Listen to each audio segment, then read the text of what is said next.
안녕하세요. 노드데이터의 김성범입니다. 오늘은 솔리드웍스 일렉트리컬 두 번째 시간으로 와이어 및 심볼 삽입에 대한 교육을 진행을 할 텐데요. 이 강에 대한 교육 자료는 저희 노드데이터 홈페이지에 기술 자료에서 내려받을 수 있으니까요. 참고하시기 바랍니다. 오늘 사용할 프로젝트 파일은 지난 1강에서 만든 프로젝트 파일을 사용을 할 텐데요.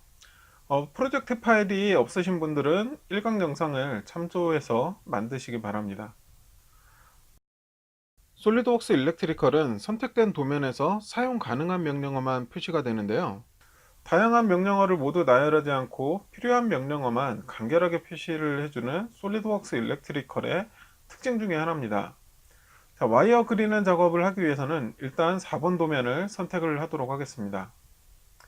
자, 와이어를 그리는 명령은 다중 와이어와 단일 와이어 두 가지로 구분이 되어 있는데요. 우선은 다중 와이어 그리기에 대한 설명을 먼저 드리겠습니다. 다중 와이어를 실행을 하면은 좌측 패널에 명령어 진행 상황을 확인할 수가 있는데요. 이름 옆에 있는 버튼을 클릭을 하면은 와이어 스타일 선택기가 표시가 됩니다.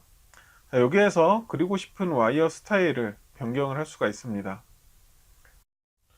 와이어 스타일이 결정이 되면은 그려넣을 와이어와 간격을 지정을 해줘야 되는데요.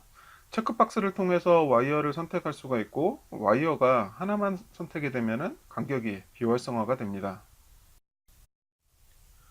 그리기 작업 도중에는 좌측 패널에 와이어와 관련된 옵션이 세 가지가 표시가 되는데요. 첫 번째가 위상 반전입니다. 위상 반전은 와이어의 순서를 뒤집는 옵션으로요. 스페이스 바를 누르면 실행이 됩니다.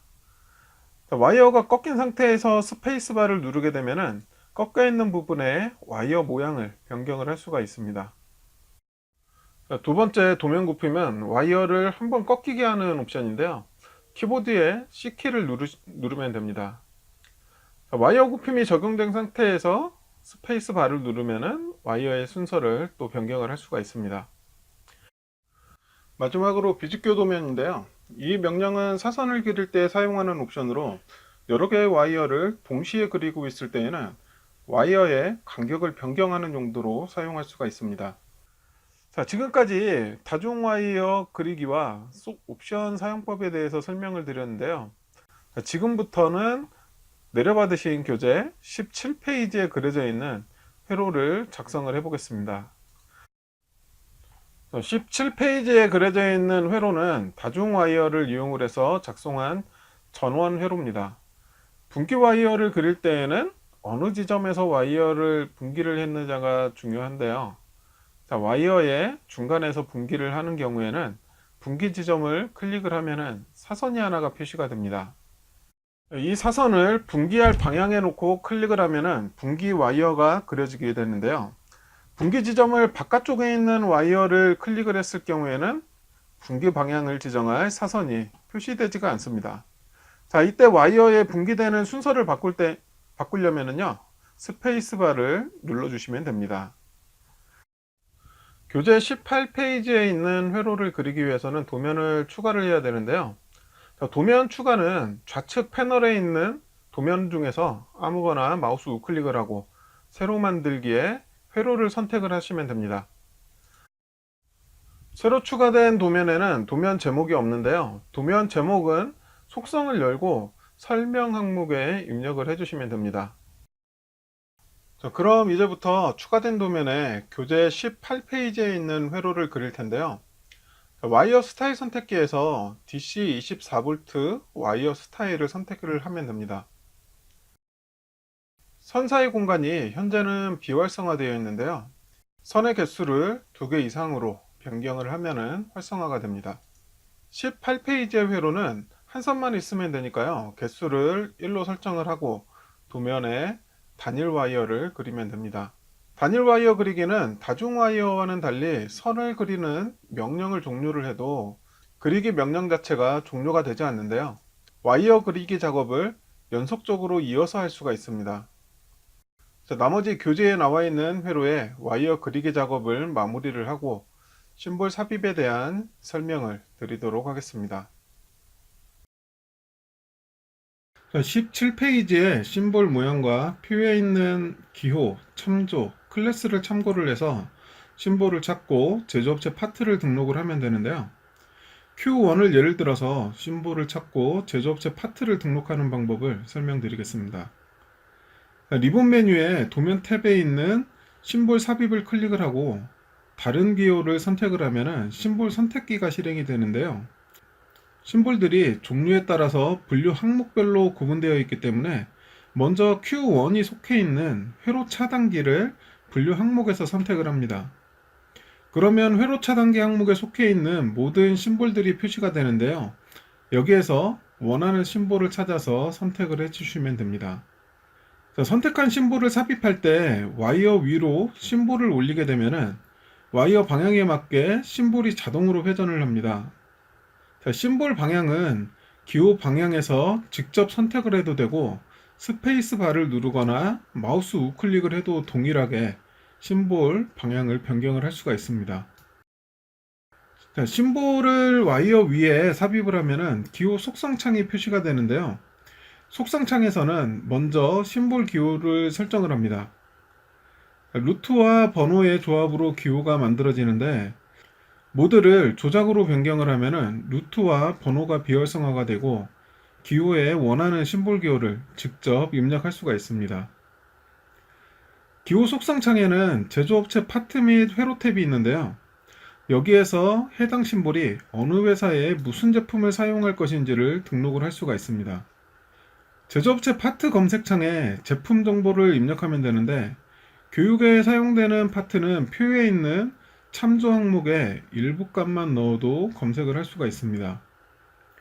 자, 검색된 제품을 선택을 할 때 우측 아래에 회로 상태를 반드시 확인을 해야 되는데요. 선택한 제품과 사용된 심볼의 회로 속성이 일치하면 녹색으로 표시가 됩니다. 플러스 버튼을 눌러서 제품을 추가를 하고 선택 버튼을 누르면 제품이 등록이 됩니다. 자, 삽입된 심볼을 확인해 보면은 심볼 양단에 와이어가 정리가 되어 있고 선택된 제조업체 파트가 표시가 되는 것을 볼 수가 있습니다. 자, 이번에는 교재에 나와 있는 도면과 표를 보고 데이터를 선택하는 방법을 설명드릴 건데요. 자, 표를 참고를 해서 Q4번 심볼의 클래스를 먼저 선택을 합니다. 그 다음 회로에서 Q4번의 심볼과 동일한 심볼을 선택을 해주시면 됩니다. 원하는 위치에 심볼을 배치를 하고 심볼 속성창이 표시가 되면 심볼 루트가 F로 표시되고 있는 것을 확인할 수가 있는데요. 표에 나와 있는 대로 루트와 번호를 변경을 할 수가 있습니다. 제조업체 파트 검색 역시 표에 있는 참조 번호를 가지고 검색을 하는데요. 만약 검색 결과가 검색이 안 될 때에는 클래스 내 항목에 옵션을 변경을 해서 다시 검색을 해 보시면 됩니다. 자, 검색된 부품을 추가를 하고 부품 검색을 완료를 하면은 심볼 삽입과 부품 추가가 끝나게 됩니다. 자, 앞에서는 심볼을 삽입을 할 때 심볼 삽입 명령을 실행을 해서 심볼을 검색을 했는데요. 자, 자주 사용하는 심볼은 우측에 심볼 패널에 등록을 해 놓고서 바로 사용을 할 수도 있습니다. 자, 원하는 심볼을 더블 클릭을 하면은 심볼 삽입 명령이 실행이 되고 심볼 속성창이 표시가 돼서 기호와 제조업체 부품을 등록을 하면 되는데요. 자, 접촉기의 경우에는 제품을 선택을 하면은 회로 상태창에서 녹색과 파란색이 표시가 됩니다.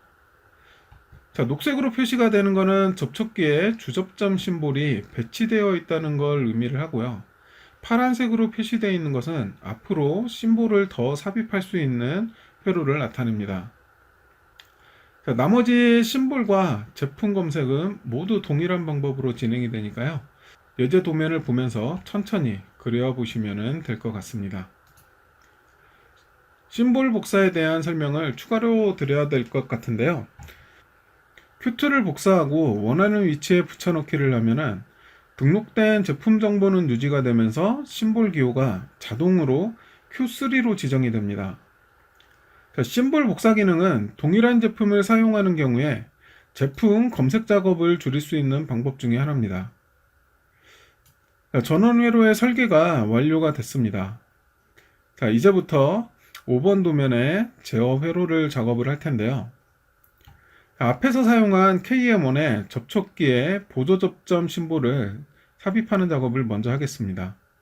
심볼 속성을 보면 기호가 K1으로 되어 있고 제조업체 파트도 등록된 것이 하나도 없습니다.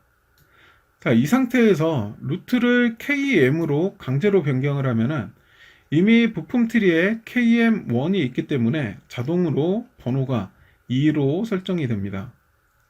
자, 이때 번호를 다시 1로 변경을 하고 연결 버튼을 누르면은 앞서 사용된 KM1에 보조 접점으로 자동으로 연결이 됩니다. 이번에는 코일을 삽입해 볼 텐데요. 코일 심볼을 배치를 한 다음에 루트와 번호를 수정하지 않고 바로 우측의 부품 트리에서 KM1을 선택을 하면은 KM1의 코일 회로에 자동으로 연결이 됩니다. 자, 삽입된 코일 밑에는 상호 참조 테이블이 표시가 되는데요. 이 테이블을 통해서 KM1과 연결된 심볼의 위치와 수량들을 확인을 할 수가 있습니다.